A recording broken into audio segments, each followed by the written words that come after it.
Sim. Esdras, capítulo 1. Amém.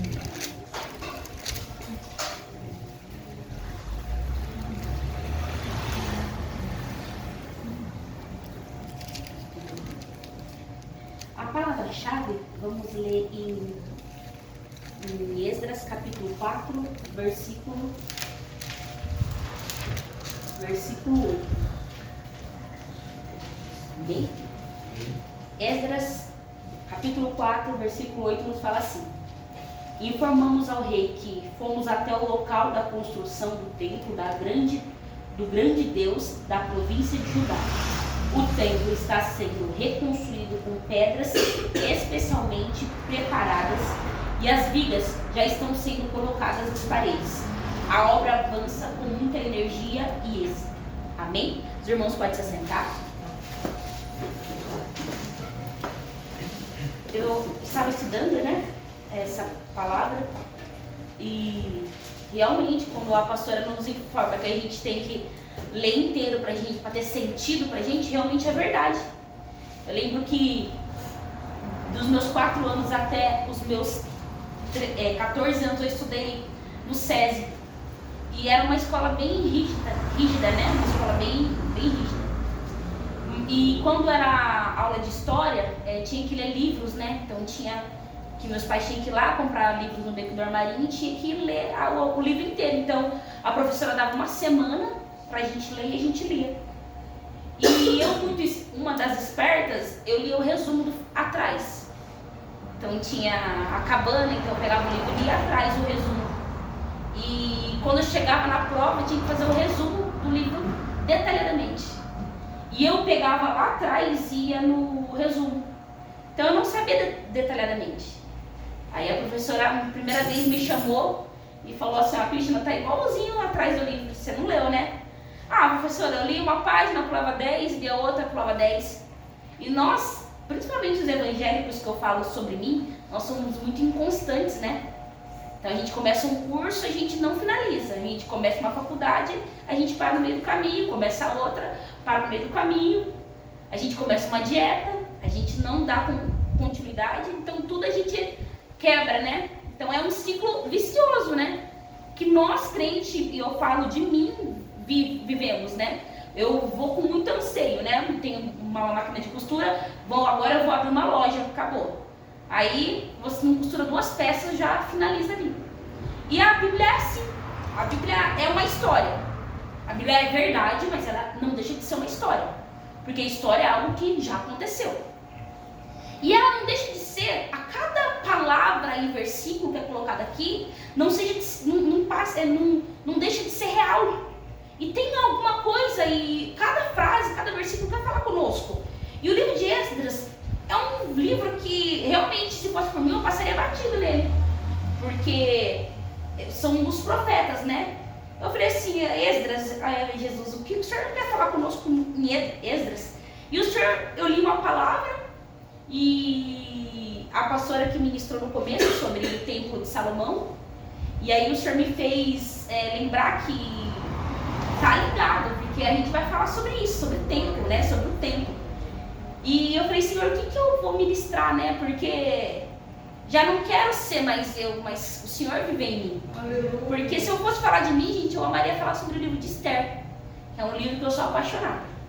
Mas o Senhor ministrou sobre Esdras, aí me fez lembrar em Jeremias 29, 11, né? Que fala que o Senhor ele quer o bem para nós, não o mal, né? Para que a gente viva em paz. E a palavra sobre o livro de Esdras, eu vou começar no versículo 1, eu vou contar a história que fala sobre o livro de Esdras. E vai falar sobre uma cidade, né? E fala sobre o rei Ciro. E o versículo 1 fala assim, no capítulo 1: no primeiro ano do Ciro, rei da Pérsia, o Senhor cumpriu a profecia que havia anunciado por meio de Jeremias, que fica em 29, 11.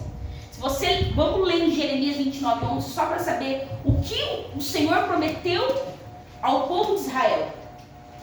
Jeremias é a única palavra que a gente vai abrir, é essa, fora daqui.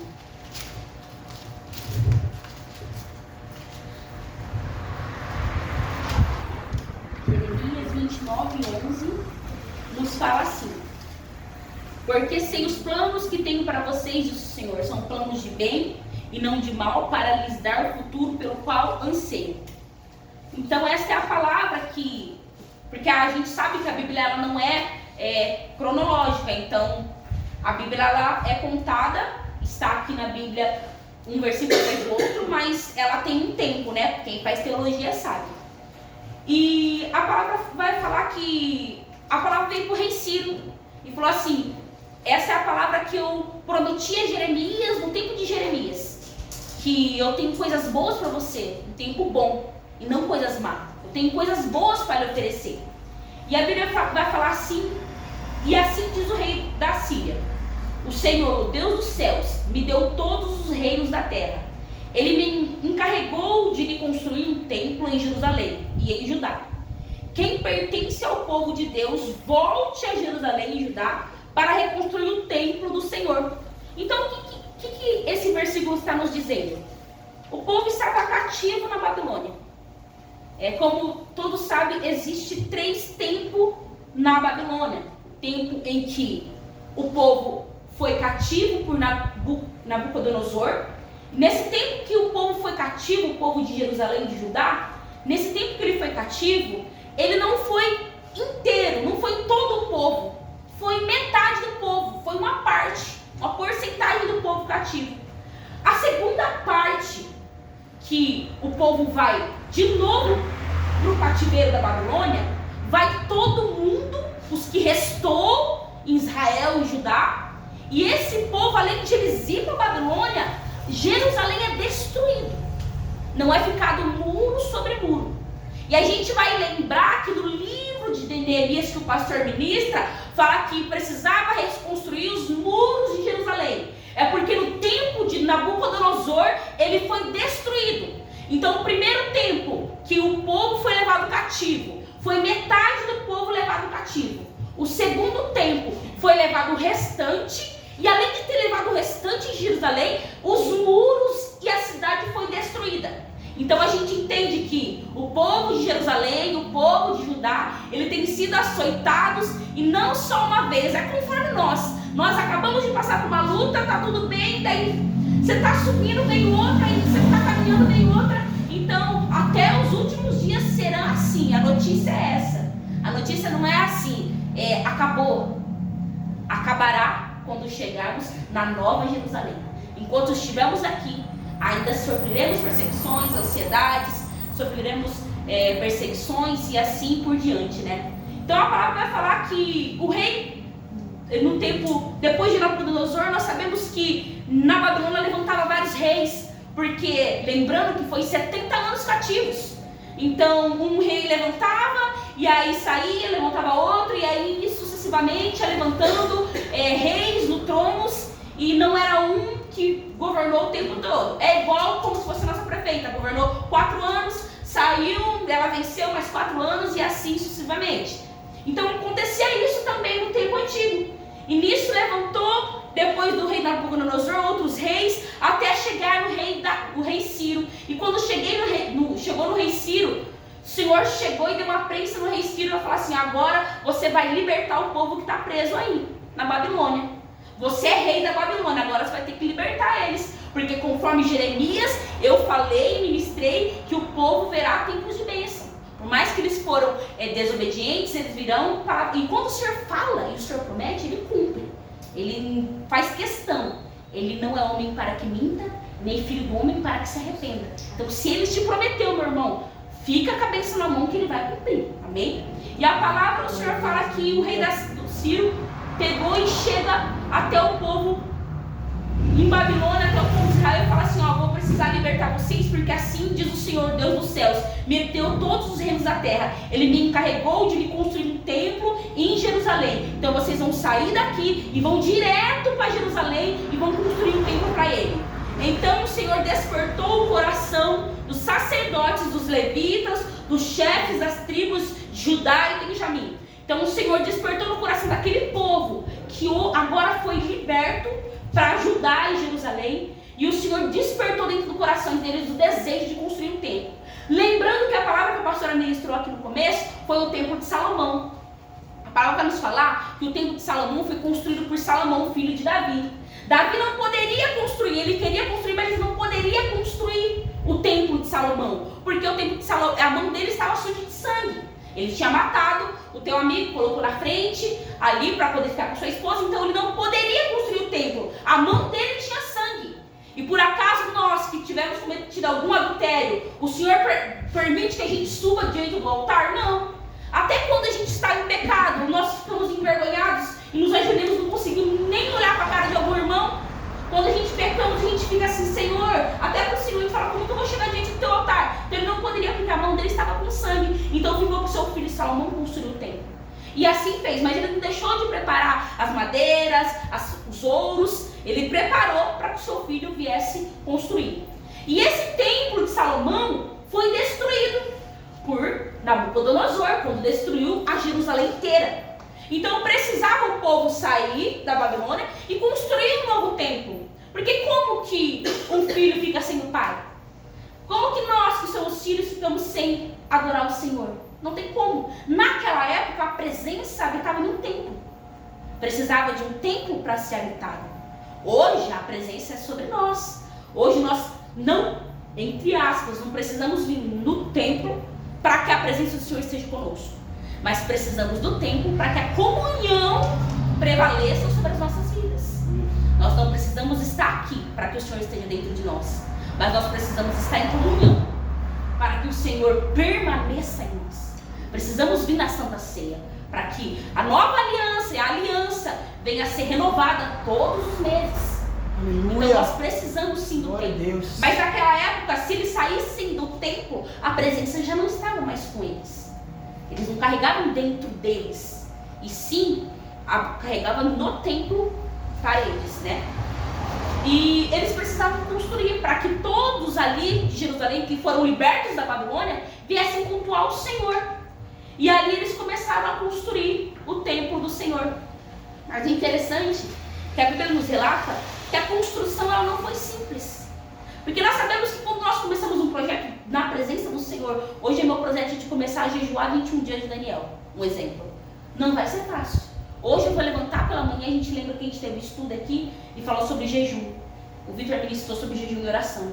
E quando nós saímos daqui com o nosso coração do estudo, agora eu vou começar o jejum, agora eu vou ficar mais na oração.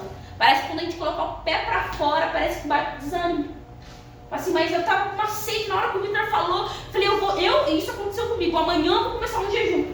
Deu outro dia, tinha um bolo em casa, eu não comecei o jejum. Como nós somos inconstantes. Mas a pastora falou que até esse ano, 31 de dezembro, perfeito, mas o ano que vem a pastora falou que vai se estreitar. E isso nos deixa assustados. Por que nos deixa assustados? Porque a pastora falou na quarta ou na sexta, passado no domingo, não lembro. Se Jesus falar, vou buscar sua alma hoje, não tem um aqui que não vai se assustar, porque nós nunca vamos estar 100% preparados, mas é para estar, porque as lamparinas têm que estar cheias e ainda sobrando, porque caso a gente venha descansar, dormir, quer dizer, venha nos relaxar, quando Jesus voltar a gente tem lamparina, fogo e ainda sobrando, e ainda lenha sobrando para nos aquecer. E o que acontece é que a gente vive sempre no 100%. Não tem que dar igual a bateria de celular, não, até 5% vai. Depois quando der 5% a gente coloca para carregar. E não é assim, não é igual a bateria. Uma hora Jesus volta, meu irmão, e a gente fica. E a palavra vai nos falar que quando o povo estava construindo o templo, no 7º mês, quando os israelitas já haviam se estabelecido em suas cidades. Então eles voltaram. Como era um povo... Gente, eu estava estudando e eram 17 mil pessoas. Vai falar no versículo 2, no capítulo 2, se vocês forem acompanhar, fala assim, da família de Parós, 2.172, da família de Cefatias, 372. Então vai falando que cada família, a quantidade de pessoas que tinha, cada tribo. Então tinha 17 mil pessoas que foram libertos desse cativeiro. Não é tipo 1.000 pessoas, 500 pessoas, era muita gente. E não dava para a pastora, a nossa liderança, pastor, não dava para cuidar de 17 milhões, de 1.000 pessoas. Então tem que dividir. Ó, Douglas cuida de um rebanho, ó, Vitor cuida de um rebanho, Gabriel cuida de um rebanho, Iago cuida de outro rebanho, Vitinho cuida de outro rebanho, porque é um povo muito grande.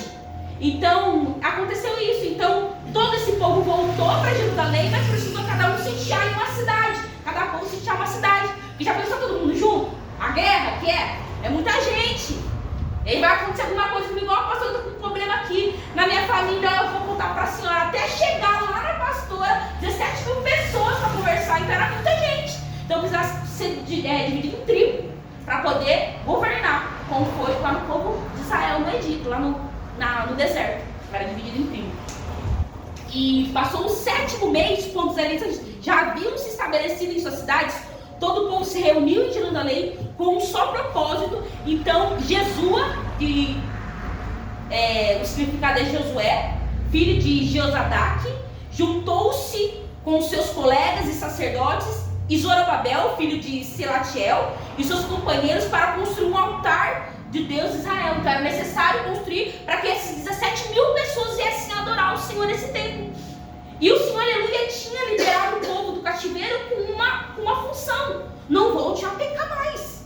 Porque vocês já passaram 3 situações.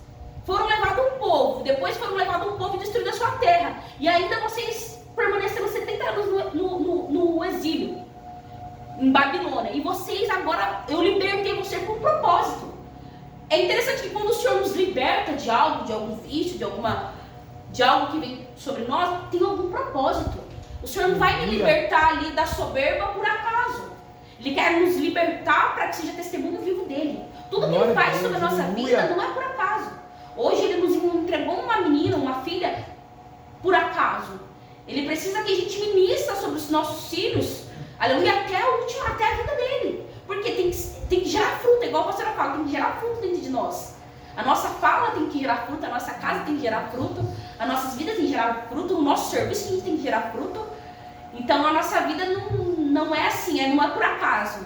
A gente tem propósito. Quando o Senhor criou Adão e Eva, existia um propósito. A Bíblia tem um propósito, né? A Bíblia, se estudar, ela tem um propósito nas nossas vidas. E ali, quando o pessoal, os 17 mil pessoas, estavam cada estabelecido, já fazia 7 meses, os líderes dessas tribos foram lá e começaram a construir o templo do Senhor. Começaram a construir conforme o Senhor falou. Começaram a construir os muros lá do templo do Senhor, não a cidade inteira, ou os muros do templo. E começaram a construir, reconstruir. Porém, em toda a nossa vida, quando a gente começa um propósito de vida, de campanha. Eu lembro que um dia a gente estava numa campanha e o Vitor ministrou uma palavra, e saindo daqui, há uns 3 anos atrás, o Senhor havia me falado que ia acontecer alguma coisa com a gente, mas eu não sabia até então. Aí a gente saiu daqui, passou um mercado 24 horas na Duque, e nosso carro pegou fogo, nosso palinho. E é interessante que quando você começa uma grande obra, ou quando você ministra uma palavra, quando o Senhor está contigo, a retaliação vai vir. A retaliação vai vir. Eu lembro que a pastora falou nesse domingo, a retaliação vai vir. Tudo que você começa, que é um propósito do Senhor, está na brecha do Senhor, está na direção, entenda que o inimigo vai tentar te parar. Eu vou abençoar o irmão. Isso vai vir desanimar. Não, poderia fazer isso. Poderia me abençoar. Acho que vou fazer isso. Não, mas tem outra pessoa. Não, o Senhor, quando o Senhor fala, Ele dá direção. Ele tem uma seta e quando Ele ministra a seta para atingir. E o alvo é perfeito. Ele ministra sobre o coração. Então entenda, todo o propósito que tiver sobre a sua vida, referente a Cristo, referente a Jesus, referente ao Espírito Santo, tem um propósito. Mas entenda, todo propósito, ele existe propostas, e essas propostas são do inimigo. Mas se você fizer assim, lembra o livro que fala sobre Agar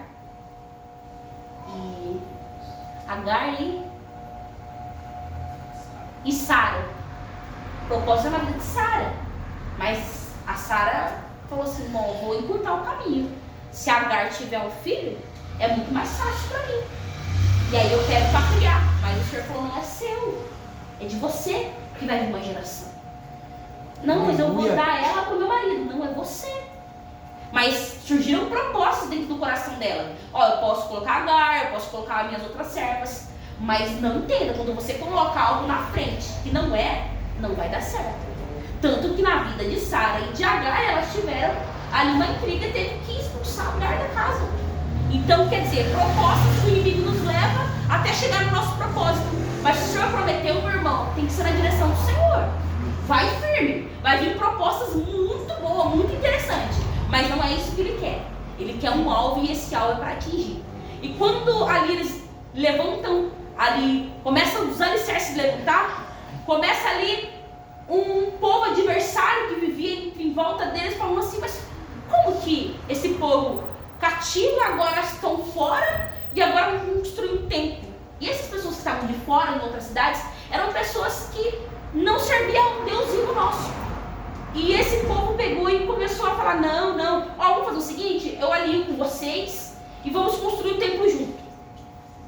Meu irmão, propostas muito boas.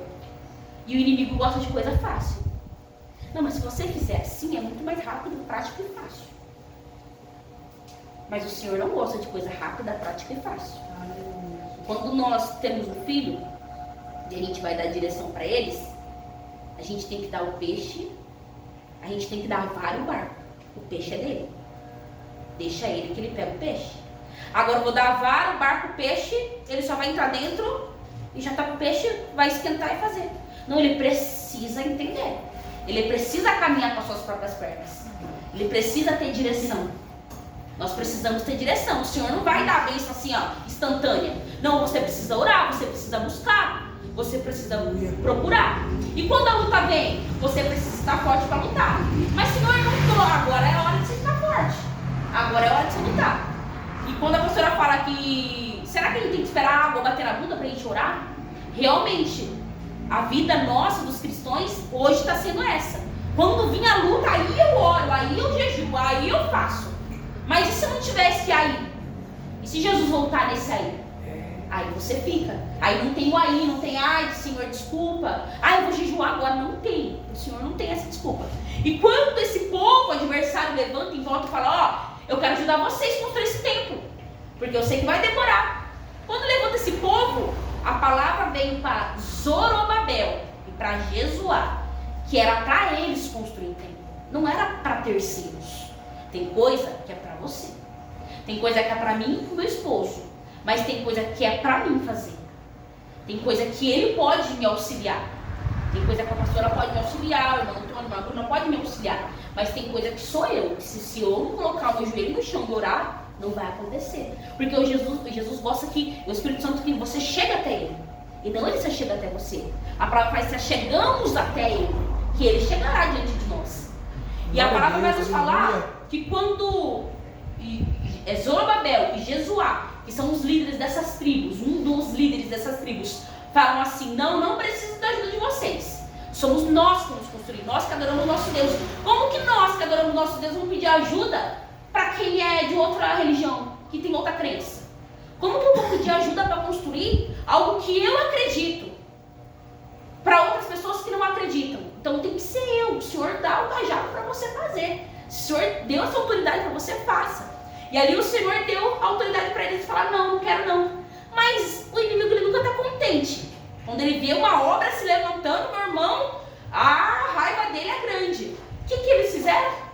Bateram o pé dele e falaram assim, ó, essa obra não vai crescer não. Destruímos o templo de Salomão. Agora vamos construir outro templo. Já ficaram 70 anos na Babilônia. O povo não está cansando, né? Se levantaram, vamos destruir. O que eles fizeram? Mandaram uma carta para o rei que estava no reinado. E era o rei Dário. Dário, ó, o povo de Jerusalém que foi libertado do cativo, eles vão construir um templo do Senhor. Porém, esse povo é um povo rebelde. Mas, gente, já lembrou que o inimigo gosta de lembrar do nosso passado? Ele era um povo rebelde. Ele era uma pessoa que bebia, era uma pessoa que usava droga, era uma pessoa que mentia, era uma pessoa que pecava. Hoje não. Então o inimigo gosta de lembrar do seu passado. Mas não era você que estava, não era você que falou mal? Não era você. Era, falou bem. Inimigo, você falou muito bem. Era, porque hoje não mais. Você está vivendo de passado, inimigo? Meu Deus, vive de presente. Estava estudando um estudo, eu até falei para o pastor que falei, nossa, esse estudo 2 eu vou pedir para o meu esposo assistir comigo, porque falou sobre os demônios. E a pastora falou, eu falei, não, então eu tenho que assistir sozinho, porque o inimigo não pode ser medroso. A palavra falou que os medrosos, né, não herdarão o reino dos céus. E eu estava assistindo essa palavra. Então, o inimigo, o que ele faz? Ele gosta de nos afrontar.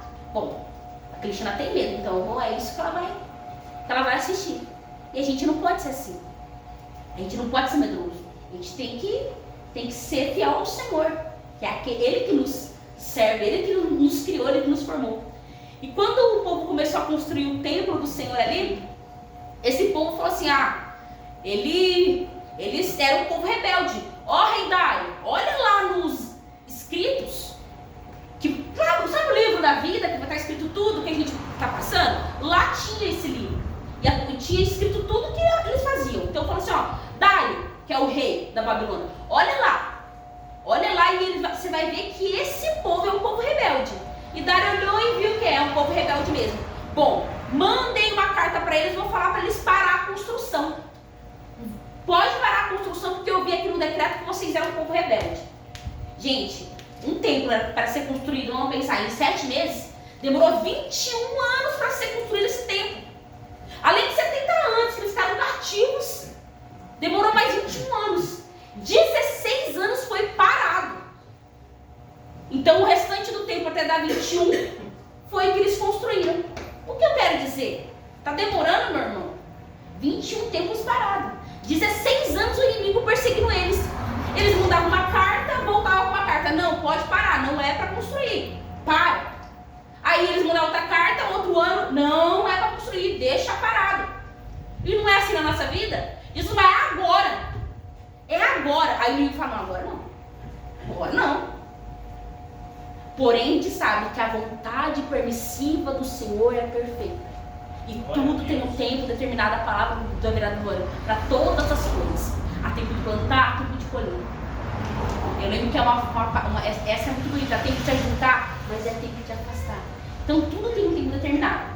E isso foi o tempo do Senhor. Por mais que a gente fale, nossa, mas 21 anos para construir, 16 anos parado, poxa vida.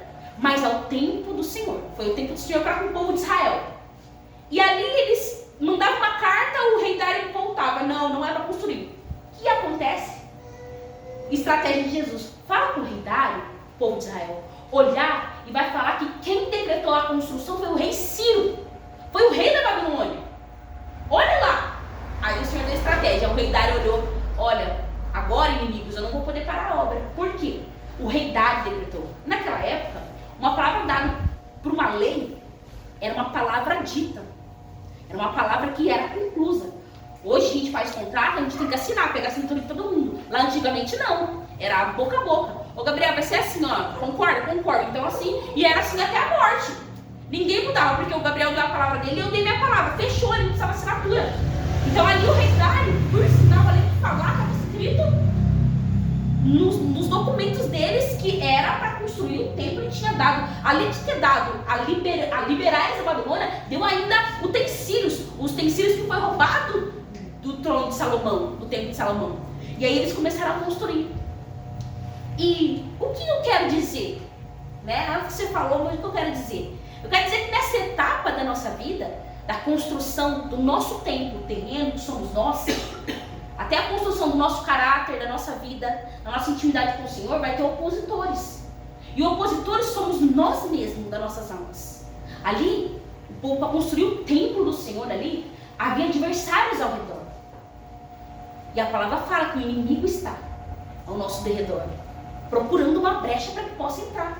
Então o inimigo tem mandado cartas. Ele fez isso, ela fez isso. Mas como que agora ela chega num templo, coloca uma saia, um vestido e vem adorar? São o inimigo da nossa alma. Mas como você acabou de mentir? Mas o Senhor, Ele dá a misericórdia divina dEle. E toda manhã Ele nos dá a oportunidade de a gente mudar e ser diferente. E olha o que aconteceu. 21 anos o povo de Jerusalém teve essa oportunidade. Porque eles foram libertos e cativos ali. E agora estão libertos. Então imagine 21 anos presos no pecado. 21 anos tentando construir, não conseguia, tentando construir. E hoje a palavra do Senhor veio para o nosso tempo terreno. O que será que tem parado você? Será que o inimigo tem te acusado todas as noites? Tem te alfinetado? Tem colocado algumas coisas dentro da sua mente? Eu lembro que a pastora no começo do casamento, a pastora me disse, você imagina as coisas e você acha que é isso e acabou. Você vê alguém falando e você acha que é isso, que você acha de você. Porque o inimigo, ele faz isso. Ele quer que fale, tá falando de mim, tá falando isso de mim. Olha, não sei. Então o inimigo, ele tenta nos confrontar todos os dias. Mas você é digno de pregar, você é digno de louvar. Senhor, aleluia, eu sou pecador. Eu sou carne, Pai. Mas eu peço perdão ao Senhor. Não peques mais. A palavra fala, quando fala com a mulher, não peques mais. E aí sim você volta a adorar. Então os opositores da nossa alma têm nos tentado parar, nos dando crise de ansiedade, nos dando depressão, colocando coisas nas nossas vidas, na nossa mente, no nosso corpo, dando cansaço. Eu falo que eu estou em casa o dia inteiro, mas é um cansaço. Mas você não trabalhar, eu estava cansado. Você não está trabalhando, você está cansado. O opositor da nossa alma, a preguiça, o cansaço, a tristeza. Então, irmãos, é tempo de a gente nos levantar, é tempo de a gente nos animar.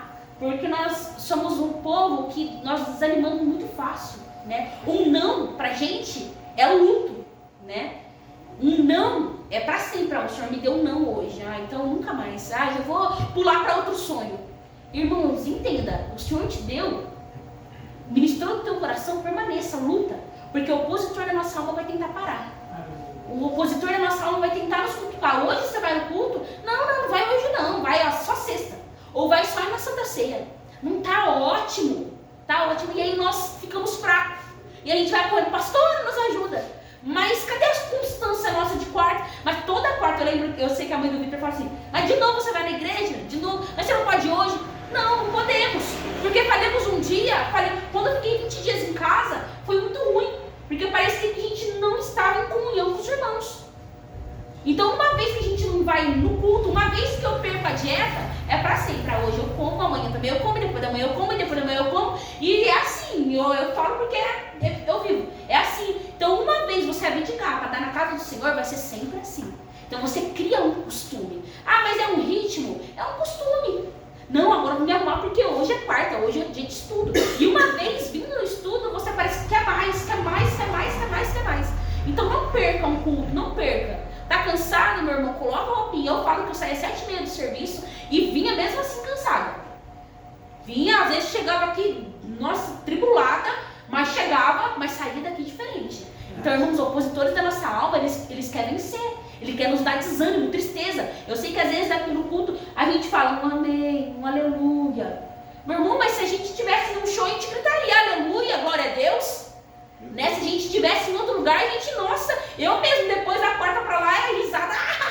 Fala, nossa, é a mesma pessoa que estava aqui, cadê o glória, aleluia dela? Eu amei. Às vezes o irmão tá ministrando e a gente parece um luto. Parece que, gente, já vamos sepultar, cadê a alma?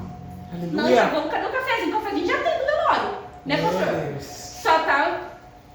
Então, assim, é muito. E assim, pode cutucar o outro, meu irmão, glória a Deus, ela não tá triste, por quê, né? Às vezes tem gente que tá com problema mesmo, a gente sabe, todo mundo já passa por seus dias. Mas o tempo do Senhor não é luto, o tempo do Senhor é alegria. A gente viveu um tempo de luto, é péssimo, é horrível. Mas tá reclamando do quê? Né?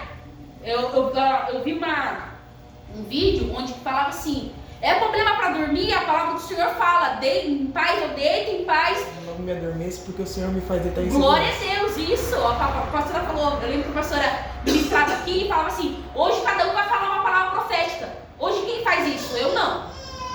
Alguém estuda a palavra profética? A pastora chegava aqui e falava assim, Cristina, fala a palavra profética, versículo capítulo. Dava um gelo no coração. O que é a palavra profética? Quando o inimigo vir, você tem uma palavra para lutar contra ele. Quando o inimigo vir, você é acabado, você está dilacerado. Aí você fala, não, aquele que habita em mim é muito maior. Mas versículo e capítulo, não é só falar assim e jogar a palavra em vão. Tem que ter versículo e capítulo para lutar. E eu estava vendo que, para sua dispensa, tem livro, tem versículo e capítulo. Para quando você entrar na sua casa e sair, tem um livro e tem um capítulo e uma palavra. Então hoje nós não vivemos assim na palavra profética. Então hoje tem palavra. Então, irmão, igual o Vitor chega, não sou rixosa não. Que eu lembro do estudo que eu estava falando, mulher rixosa. Lembro dele falando rixosa. Do irmão Wellington falando, uma mulher rixosa. Mas eu gosto de perguntar, por que você está triste? Né? Por que você está assim, né? Aí eu vejo que ele não vai falar, que a maioria das vezes, então deixa quieto. Não mexe em caixa de abelha, deixa quieto que uma hora vai falar. Uma mulher rixosa que fica, e aí, eu quero nele, fala nele. Não, assim não. Era assim, hoje não. Então fala assim, deixa, bom, curiosidade é muito grande, meus irmãos. Mas eu vou lá, Senhor, ajuda ele, Pai, porque tá triste demais. Anima esse homem. É verdade. Então, tempo difícil existe? Existe. Mas o luto não é para sempre. O luto ele tem um fim. O luto, glória a Deus que ele tem um fim. Então, irmãos, na casa do Senhor é assim. A casa do Senhor, o inimigo ele vai te tentar cirandar a sua alma. Cirandar. Você está colocando uma vestidura, você está de vestido, não, você vai. Mas você, olha lá, você acabou de brigar. Ou você acabou de falar. Ixi, você acabou... Jesus, a palavra aqui, ó, a palavra é essa, ó. O Senhor perdoa os pecadores, mas eu não vou pecar mais. Eu visto minha roupa e vou. Então, quando chegar no tempo do Senhor, dá um glória, um aleluia, né? Cumprimento o irmão, toma um cafezinho do pastor. Porque, vamos falar, lá fora, já tá difícil demais. Aqui é tempo de a gente se fortalecer, dar um pro outro, né? Guerrear. Porque como é ruim não dar um pro outro. Você vir e sair igual. É muito ruim. Agora nós adentramos que sairemos diferentes. O próximo culto que é domingo, vamos chegar, oh, glória a Deus, Pai do Senhor, Pai do Senhor. Eu cheguei na sexta, né, passada, derrubando todas as cadeiras. Mal eu falei, Renan do céu, o que está acontecendo? Dei um dado na Ju, na Luana. Mas é assim, no caso do Senhor é essa, se você não tiver liberdade, e o Senhor em nosso ministério, e a nossa liderança nos dá liberdade. Então a gente não tem, ou a gente não quer, é porque eu passei por isso, porque eu não quero mesmo. Mas a gente tem toda a liberdade. Aqui a liberdade do Senhor. Aqui há a presença do Senhor. Nos louvores há a presença do Senhor. Nos louvores, não sei o louvor, meu irmão, ouve a semana inteira pra você. Mas eu não sei qual que é o hino que o Vitor e o Douglas vai escolher, não sei. Vou pegar a playlist da pasta inteira de Shekinah e vou ensaiar. E vou, às vezes eu não estou conseguindo ler a palavra aqui dos meninos aqui, eu vou louvando, eu erro bastante, mas vou. Mas o Senhor me corrige. Espírito de excelência. Escuta a semana que você vai saber o louvor. Escuta a semana, espírito de excelência. Então é essa palavra, meus irmãos, essa palavra. Vai cirandar, o inimigo vai cirandar na sua mente, vai, no seu coração, vai. No seu corpo, vai. Nos seus pecados, vai. Nas nossas dificuldades, vai. Ele conhece nossas falhas, vai.